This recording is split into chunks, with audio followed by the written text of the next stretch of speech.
देखिए, ये बहुत ज्यादा फ्रस्ट्रेटिंग है कि राजस्थान पुलिस इतने बड़े दहेज हत्या जैसे मसले में भी बिल्कुल भी सक्रिय नहीं होती है। माने हत्या हो जाए औरत की, वो भी उनको बिल्कुल ही सामान्य लगता है और पुलिस को जवाबदेह कैसे बनाया जाए। मुझे लगता है कि जो जनता ने एक पहल की और एक आंदोलन शुरू हुआ है, उसको सक्रिय रखना पड़ेगा, तभी वो जवाबदेह होंगे। हालांकि वो जो भी आयोग है और जो भी थानेदार है उसके खिलाफ कार्रवाई होनी पड़ेगी या जांच बदलवानी होगी। और ये राजस्थान में बहुत आम हो चुका है कि पुलिस वाले बिल्कुल जो पक्ष जिसने कांड किया है, जिसने अपराध किया है, आपराधिक पक्ष को ही बचाने में लगे रहते हैं और बिल्कुल सक्रिय नहीं होते। तो एक दोनों काम करने होंगे। एक तरफ जनता जवाबदेही ले और लेनी ही पड़ेगी, और दूसरी तरफ हमको ऊंची अथॉरिटीज के पास जाना होगा और बोलना होगा कि ये जांच किसी और को दी जाए। इस वक्त मुझे लगता है कि ये ही बेस्ट डायरेक्शन रहेगा, लेकिन जनता का आंदोलन बहुत इम्पोर्टेंट। बिल्कुल जनता का आंदोलन बहुत ज्यादा महत्वपूर्ण यहाँ पर हो गया और साथ ही साथ फर्स्ट इंडिया की मुहिम, जिसके बाद एक गिरफ्तारी अब इस मामले में हो पाई है। पूरी कोशिश यही रहेगी हमारी पूरी टीम की कि मोनिका को न्याय मिले, वो भी जल्द से जल्द। फिलहाल इस बुलेटिन में इतना ही। नमस्कार।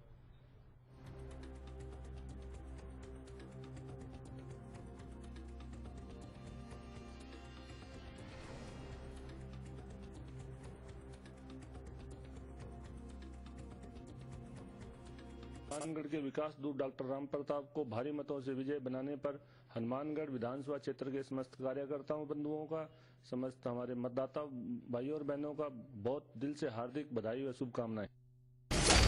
सबसे बड़ी जिम्मेदारी, राजस्थान बदलना है तो चैनल बदलो। सबसे बड़े महारथी, चैनल तो बहुत देखे, सच का स्वाद चखा क्या। सबसे बड़ा नेटवर्क, सबसे आगे सबसे पहले फर्स्ट इंडिया।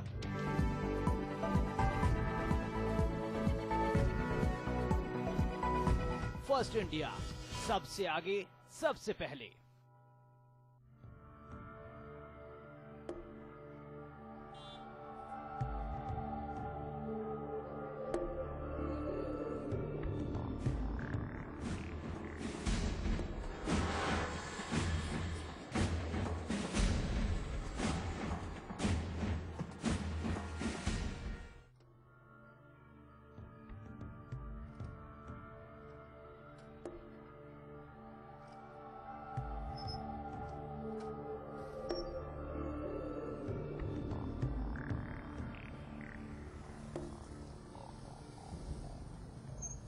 क्या हुआ मैडम? तुझसे मतलब? हमसे ही तो मतलब है। क्यों? बोलो तो सही। बदतमीजी मत कर। हम छोड़ के कहीं। चल निकल यहाँ से। बहुत सह दिया, अब बस। देखिए, फर्स्ट इंडिया जो टीवी नया लॉन्च हो रहा है, हमारी तरफ से बहुत बहुत शुभकामनाएं, और हम ये कामना करते हैं कि आप और चैनल्स की बनिस्बत और अच्छी तरक्की करो। Let your news be honest and not always negative. You need to focus on the positive sides of our social, economic and political development. Wish you all the best. You are launching in the middle of the election, so I can't give you any other message.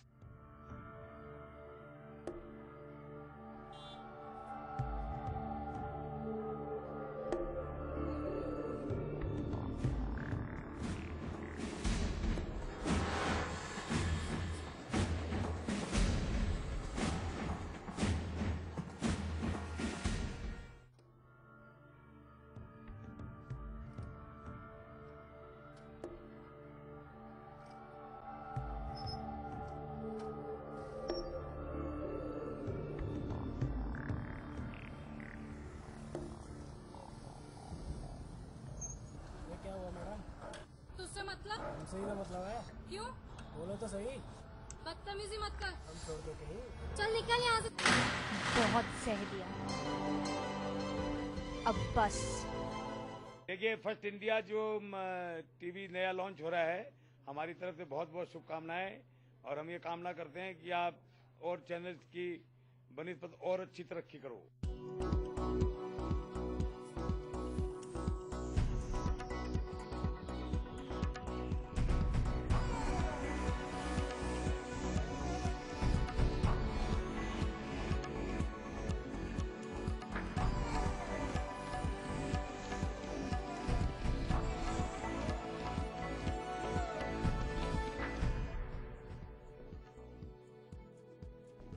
राजधानी के जनपद पर वसुंधरा राजे लेंगी शपथ। सामान्य प्रशासन विभाग जुटा तैयारियों में। सरकार बनाने के दावे को लेकर राज्यपाल से मिली राजे।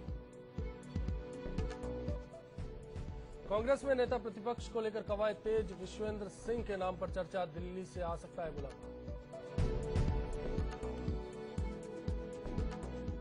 बाड़मेर में दुष्कर्म की शिकार नाबालिग ने लगाई फांसी। आरोपी की तलाश में जुटी पुलिस। बीकानेर में दहेज हत्या का आरोपी पति गिरफ्तार।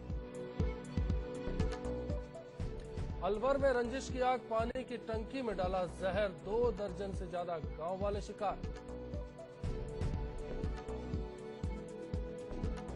और जन लोकपाल की मांग को लेकर अनशन पर अन्ना। सरकार ने लोकपाल के लिए राज्यसभा में दिया नोटिस।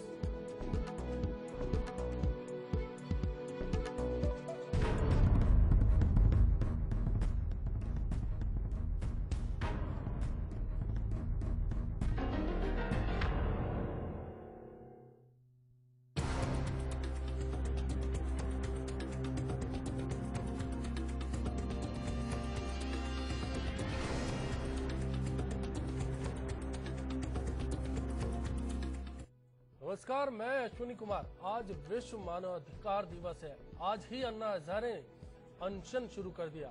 आज ही तय हुआ कि भावी मुख्यमंत्री वसुंधरा राजे जनपद से शपथ लेंगी। लेकिन इन सब के बीच प्रदेश में जिस खबर को लेकर सवाल और चर्चा है वो है वसुंधरा राजे का मंत्रिमंडल कैसा होगा। साथ ही एक और सवाल है, क्या मैडम पुराने मंत्रियों पर मतलब 2003 से 2008 के दरमियान विवादों में रहे मंत्रियों पर फिर से मेहरबान होगी। बिग फाइट में यही मसला आज चर्चा के लिए है। और इस दौरान हमारे साथ हैं भाजपा विधायक ओम बिरला साहब, कांग्रेस नेता राजीव अरोड़ा जी, इलेक्शन बोर्ड से कमल टाक साहब और एक्टिविस्ट विजय गोयल।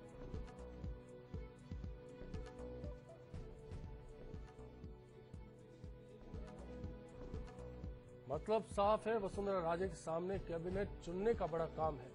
राजे के सामने इस बार अच्छे लोगों की चॉइस भी काफी है, लेकिन राजे के सामने कैबिनेट में जगह पाने के लिए दावेदार नेताओं में कई विवादित भी है। राजे के सामने राजनीतिक समस्या ये भी है कि वे कई विवादित नेताओं को दरकिनार भी नहीं कर सकते। गुलाबचंद कटारिया, राजेंद्र राठौड़ ऐसे नाम हैं जिन पर सीबीआई जांच के बाद मामले कोर्ट में विचाराधीन है। सीबीआई के आरोपी बनाने के बावजूद भाजपा इन दोनों नेताओं को दागी नहीं मानती। इसके अलावा प्रभुलाल सैनी, सुरेंद्र राठौड़ और प्रताप सिंह सिंघवी भी मंत्री पद के दावेदार हैं। इन पर पिछली भाजपा सरकार में मंत्री रहते हुए आरोप लगे थे और ये विवादों में रहे थे। हालांकि सैनी और सिंघवी के खिलाफ कोई मुकदमा दर्ज नहीं हुआ था। मैं इनकी कठोर शब्दों में निंदा। गुलाबचंद कटारिया सोहराबुद्दीन फर्जी मुठभेड़ मामले में सीबीआई की चार्जशीट में नाम आने के बाद विवादों में आए। मुंबई हाईकोर्ट में जमानत पर चल रहे हैं। राजेंद्र राठौड़ दारा सिंह मुठभेड़ प्रकरण में सीबीआई जांच में फंसे हैं। मामला अभी भी सुप्रीम कोर्ट में विचाराधीन है। भाजपा की पिछली सरकार में कुछ मंत्री विवादों में रहे हैं। कृषि मंत्री रहते हुए प्रभुलाल सैनी पर उनके विभाग के सचिव ने ही आरोप लगा दिए थे। इसी तरह सुरेंद्र राठौड़ नाबालिग बेटी के नाम खान आवंटित कराने के मामले में मंत्री रहते विवादों में फंसे थे। प्रताप सिंह सिंघवी भी यूडीएच मंत्री रहते हुए विवादों में फंस गए थे। नतीजतन सिंघवी को भी मंत्री पद से हटाना पड़ा था। कांग्रेस सरकार को भी अपने कई दागी मंत्रियों को पद से हटाना पड़ा। एएनएम भवरी देवी की हत्या के मामले में नाम आने के बाद महिपाल मदरेणा को बर्खास्त किया गया था। मंत्री रामलाल जाट भी पारसा देवी की मौत के बाद विवाद में फंसे। घटना के 1 साल बाद उन्होंने मंत्री पद से इस्तीफा दे दिया था। बेटे के नाम गलत तरीके से बीज निगम की एजेंसी और अवैध क्रैशर के मामले में भरोसीलाल जाटव का नाम सामने आया था, तो उन्हें भी मंत्री पद से हटा दिया गया था। आटा पिसाई सहित खाद्य विभाग में भ्रष्टाचार की शिकायतों के बाद नागर से खाद्य विभाग छीन लिया गया था और उन्हें बाद में मंत्री बनाया गया। इसके बाद महिला से दुष्कर्म के मामले में फंसने के बाद नागर को मंत्री पद छोड़ना पड़ा। पीडब्ल्यू मंत्री रहते हुए भाया पर भ्रष्टाचार के आरोप लगे तो उन्हें भी मंत्री पद से हटा दिया गया था। मास्टर भंवरलाल ने शिक्षा मंत्री रहते हुए कई मौकों पर सरकार की किरकिरी करवाई। आखिरकार उन्हें भी मंत्री पद से हटा दिया गया। जयपुर से फर्स्ट इंडिया न्यूज के लिए गोवर्धन चौधरी की रिपोर्ट। एक विज्ञापन है, कुछ दाग अच्छे होते हैं, लेकिन राजनीति की ये दाग कितने अच्छे हैं, इसी पर चर्चा शुरू करते हैं। राजीव जी, बात शुरू तो भाजपा से हुई, लेकिन खत्म कांग्रेस पर आकर हो गई। भाजपा पर लौटेंगे, लेकिन पहले जो हुआ, क्या यही हार का कारण था? देखिए, हार के कारण का तो विश्लेषण होएगा, बहुत सारे कारण हो सकते हैं। अगर हार का ये कारण होता तो कांग्रेस ने अपने जिस भी मंत्री पर आरोप लगा उसको हमने पद से हटाया। जिनके खिलाफ कोई भी चार्जशीट पेश हुई उनको न केवल पार्टी से निलंबित करा, बल्कि उनको हमने चुनाव के अंदर टिकट भी नहीं दिया। इससे मालूम पड़ता है कि हमने जन भावनाओं की कद्र करी।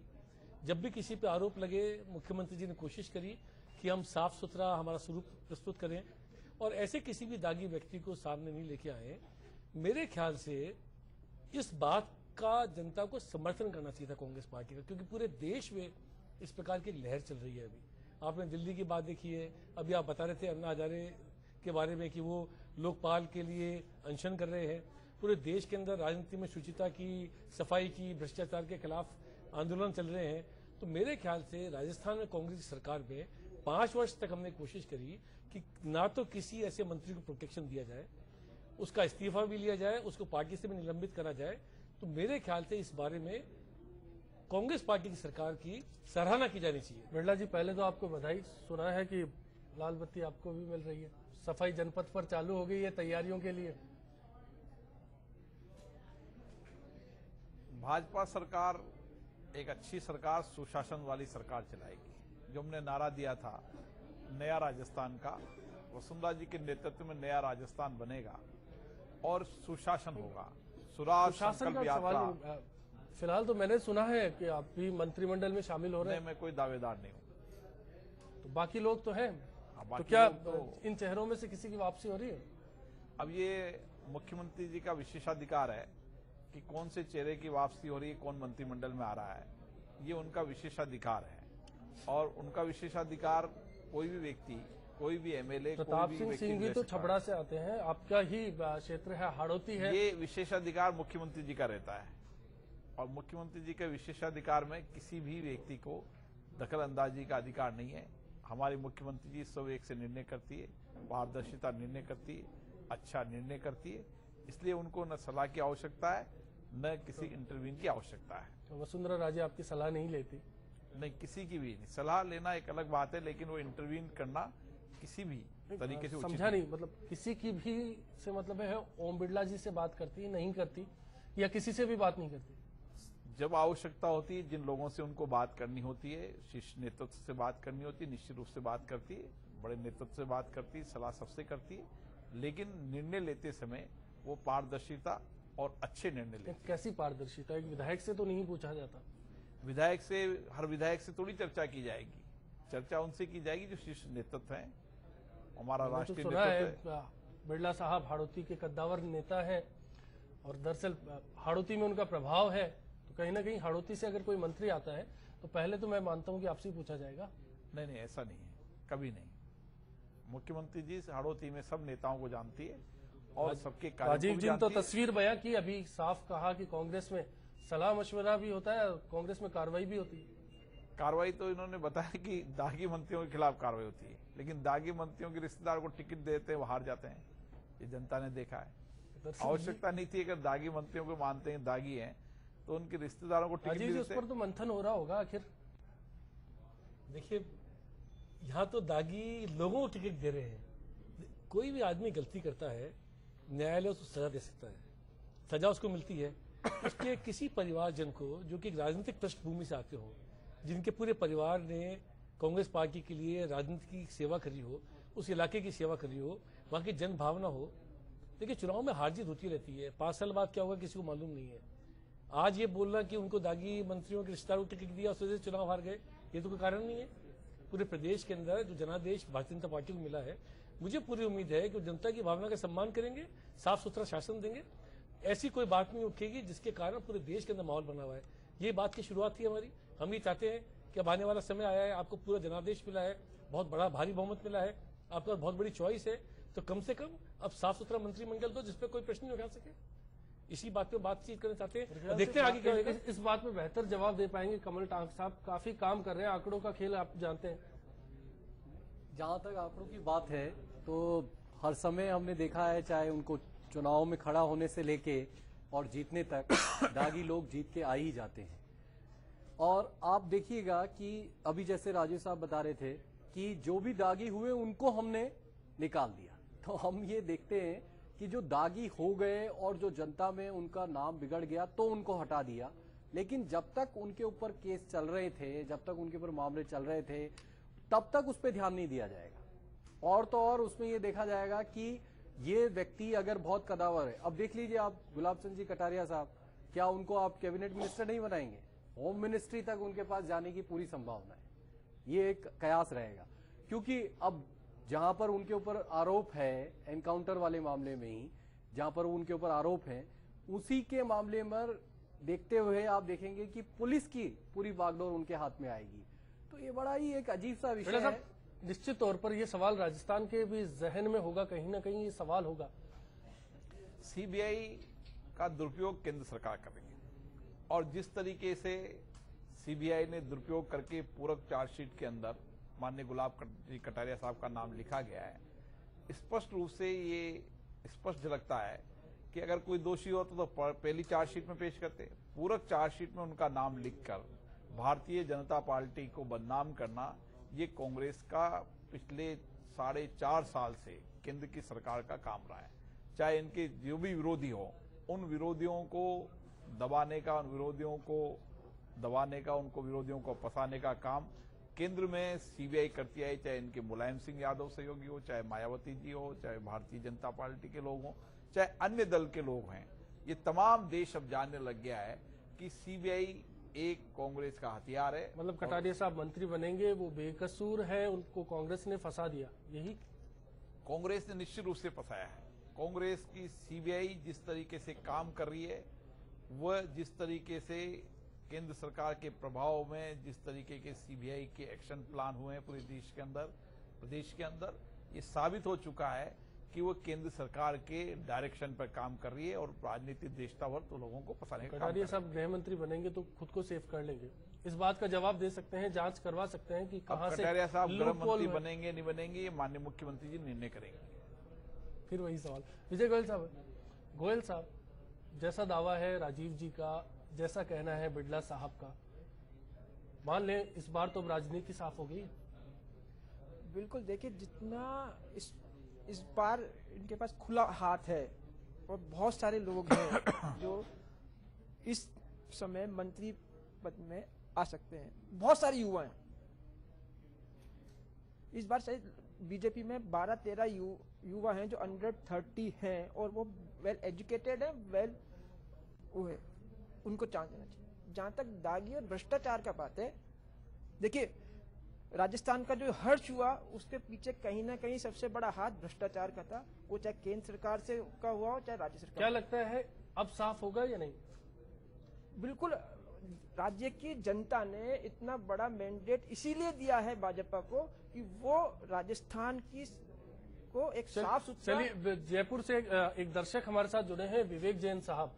जी विवेक जी, बताएं क्या सवाल है आपका? जो मुख्यमंत्री के मंत्रिमंडल का विस्तार जो होगा, गठन जो होगा जी, इसमें यंग एज के लोग भी आएंगे सर? बिल्कुल, हमारे साथ ओम बिड़ला जी हैं, मेरे ख्याल से बेहतर जवाब दे पाएंगे इस बारे में, हालांकि वो बोल चुके हैं शायद, फिर भी पूछ लेते हैं। क्या मंत्रिमंडल जो होगा वो युवा होगा, जैसा कि विजय गोयल साहब कह रहे थे? एक दर्शक थे हमारे साथ जयपुर से, उनका सवाल भी होंगे, महिलाएं भी होंगी, अनुसूचित जाति होंगे, सभी तरह का प्रतिनिधित्व मुख्यमंत्री करते हैं। और ऐसा नहीं है कि कोई एक वर्ग को हटाएंगे और एक वर्ग को लेंगे। एक संतुलित मंत्रिमंडल, जो स्पष्ट छवि और अच्छा मंत्रिमंडल, वो मुख्यमंत्री जी बनाने की कोशिश। संतुलन किस हिसाब से होगा? संतुलन हिसाब से कि सभी वर्ग के लोग आ जाएं, सभी नौजवान भी आए, अनुभवी लोगों के आए। बिना अनुभव के सरकार नहीं चलती। नौजवान भी होना चाहिए, अनुभवी भी होना चाहिए, सब तरह के लोग होने चाहिए। उसमें दागी भी होंगे, उसमें अनुभव वाले पुराने दागी हमारे यहाँ कोई नहीं है। दागी सिर्फ कांग्रेस में ही थे। हाँ, दागी कैसे नहीं है आपके? अभी जिनके ऊपर आरोप लगे हुए हैं वो दागी नहीं, वो दागी नहीं है। तो वो क्या है? वो सीबीआई ने जिस तरीके से उनका दुरुपयोग करता है, राजेंद्र राठौड़ जी को बरी किया। अभी उनको आप जिता के लाने वाले हो। कोर्ट ने बरी किया। पहली बार किसी मंत्री पर सीबीआई के केस लगने के बाद फर्स्ट टाइमर जमानत, तुरंत अग्रिम जमानत दी गई। इससे लगता था कि ये केस झूठा है। ये साबित करता है, ये तथ्य साबित करते हैं सब। हाँ, तो अच्छी बात है ना। आपको ये याद साबित होगा, कर रहे हैं कि ये सीबीआई का दुरुपयोग का कारण रहा। अच्छी बात है। अगर वो निर्दोष हैं तो जैसा आडवाणी साहब ने किया था किसी समय, उनके ऊपर आरोप लगा तो उन्होंने कहा कि मैं तब तक संसद में नहीं जाऊं। राजनीति देश तो क्या आप तब तक नहीं रोक सकते? भाजपा को बदनाम करने की कोशिश की गई, लेकिन जनता ने नकार दिया, जनादेश दिया। अब जनादेश दिया है तो उस पर आपकी जिम्मेदारी बढ़ गई है। गुलाब कटारिया जी उदयपुर से उसमें आपकी जिम्मेदारी ज्यादा बढ़ गई है। उनको जनादेश प्राप्त करने का मौका था। अगर कहीं उनको लगता जनता को, तो शायद वो चुनाव जीत के नहीं आए, लेकिन भारी बहुमत से चुनाव जीत के आए, जो चुनाव की परीक्षा में इसके लिए आपको ढेरों बधाइयां। लेकिन जिम्मेदारी बढ़ गई है, जिम्मेदारी बढ़ गई है। इससे बड़ी कोई परीक्षा नहीं होती राजनीति के अंदर। जनता की परीक्षा तो हो गई, लेकिन ओम बिरला जी, सवाल है कि क्या अदालत की परीक्षा में पास होंगे? इस पर भी चर्चा करेंगे बिग फाइट में। फिलहाल वक्त एक ब्रेक का, लेकिन चलते ब्रेक पर जाने से पहले आपको सुनाते हैं कि जनता पूरे मसले पर क्या सोचती है। मंत्रिमंडल में युवाओं को शामिल करने से मंत्रिमंडल काम करने की तेजी रहेगी और समाज में एक अच्छा मैसेज आएगा। उनमें युवाओं में काम करने के प्रति उत्साह रहता है। ये जो इनकी जो अहंकार रहेगा 162 सीटों का, तो निश्चित तौर पे ये जनता का कार्य नहीं कर पाएंगे, वो अपना मनमाना कर सकते हैं। यदि महिलाओं को शामिल किया जाता है तो करप्शन दूर हो सकता है। ज्यादातर मतलब मंत्रिमंडल में रहेगी तो मतलब दोनों साइड से इनका मैनेजमेंट अच्छा होगा।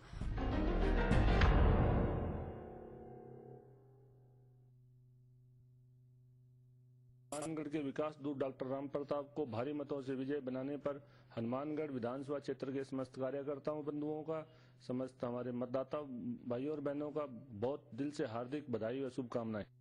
श्री राजनाथ सिंघवी, श्री अटल बिहारी वाजपेयी, श्री नरेंद्र मोदी, श्रीमती वसुंधरा राजे के मार्गदर्शन एवं चित्तौड़गढ़ जिले के भाजपा कार्यकर्ताओं तथा जनता के समर्थन से मिली अपार सफलता के लिए जिलाध्यक्ष बीजेपी चित्तौड़गढ़ सीपी जोशी की तरफ से धन्यवाद एवं शुभकामनाएं। श्री अटल बिहारी वाजपेयी, श्री राजनाथ जी, श्री नरेंद्र मोदी, श्रीमती वसुंधरा राजे के मार्गदर्शन एवं चित्तौड़गढ़ जिले के भाजपा कार्यकर्ताओं तथा जनता के समर्थन से मिली अपार सफलता के लिए विधायक चित्तौड़गढ़ चंद्रभान सिंह आक्या की तरफ से जनता को आभार।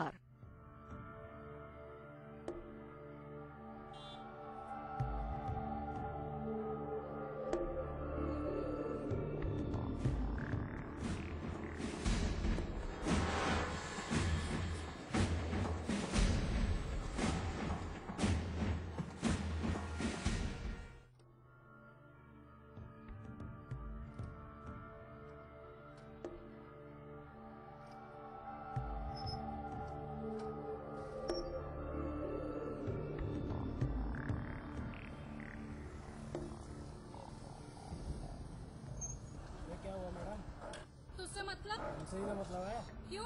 बोलो तो सही। बदतमीजी मत कर। हम छोड़ दो कहीं। चल निकल यहाँ से। बहुत सह दिया, अब बस। बड़ी खुशी है मेरी फर्स्ट इंडिया चैनल से आज आपने मेरी प्रतिक्रियाएं ली। मैं शुभकामनाएं देना चाहता हूं कि आपका चैनल आगे बढ़े और राजस्थान की जनता को जागरूक करे, उनके दुख दर्द में शरीक हो और विकसित राजस्थान बनाने में आपका चैनल की महत्वपूर्ण भूमिका हो, ऐसी मैं शुभकामना देना चाहता हूं। खबरों की परख 100%, खबरों की समझ 100%, जनता की आवाज 100%, नेताओं की परेशानी 100%। अब खबरों का व्यापार बंद 100%। हिम्मत की तस्वीर देखी क्या? बेदार, बेबाक, बेखौफ, विजय त्रिवेदी, टीवी रिपोर्टर 100%।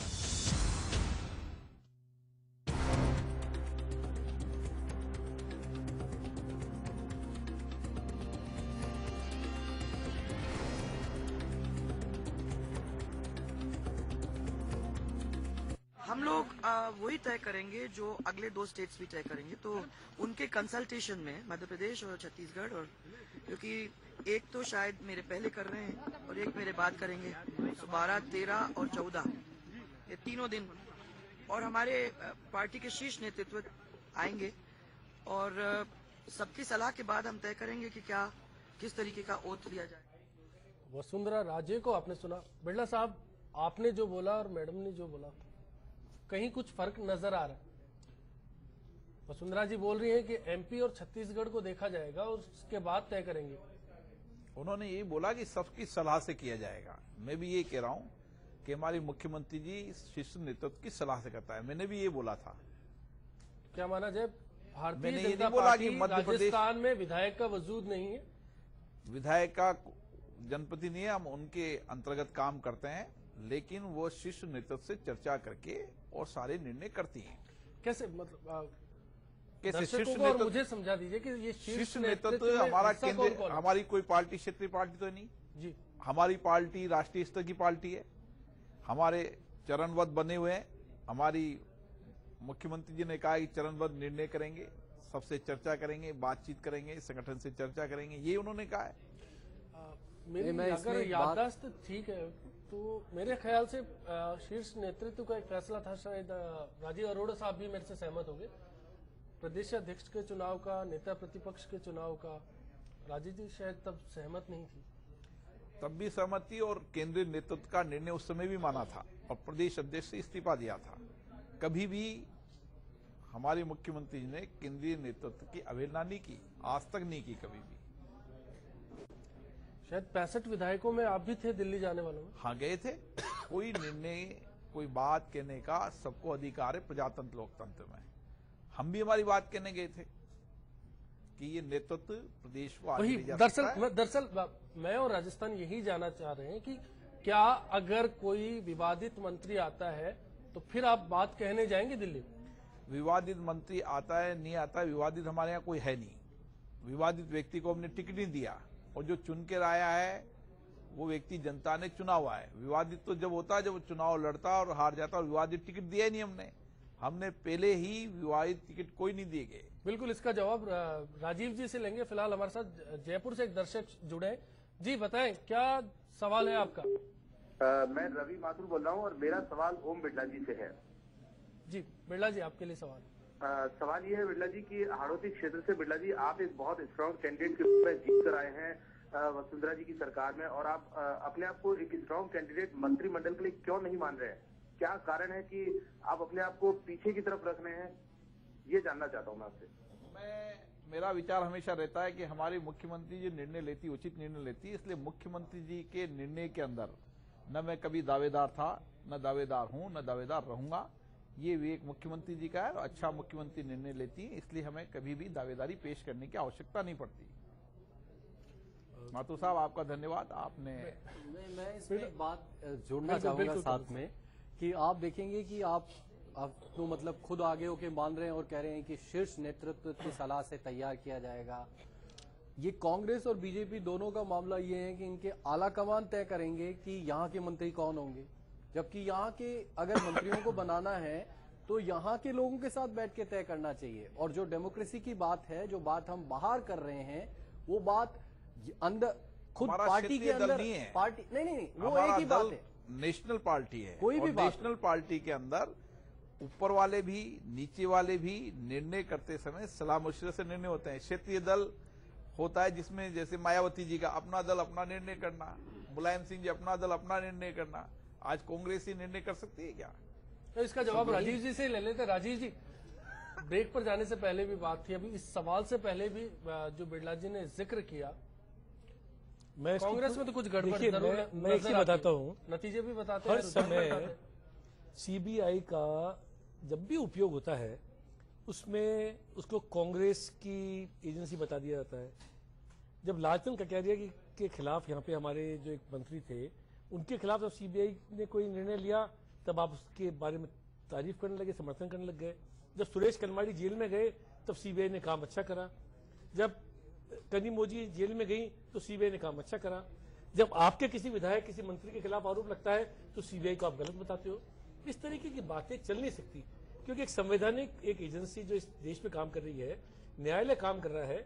अगर आप ये मानते हैं कि जनता मत देती है तो लालू यादव आज जेल में है, तो आप ये क्या करते हैं? जनता ने तो मत देकर उनको चुनाव में जिता के भेजा था, इसे मतलब उनको जेल में नहीं होना चाहिए था। ये कोई कारण नहीं होता। मेरे ख्याल से आपको उस समय तक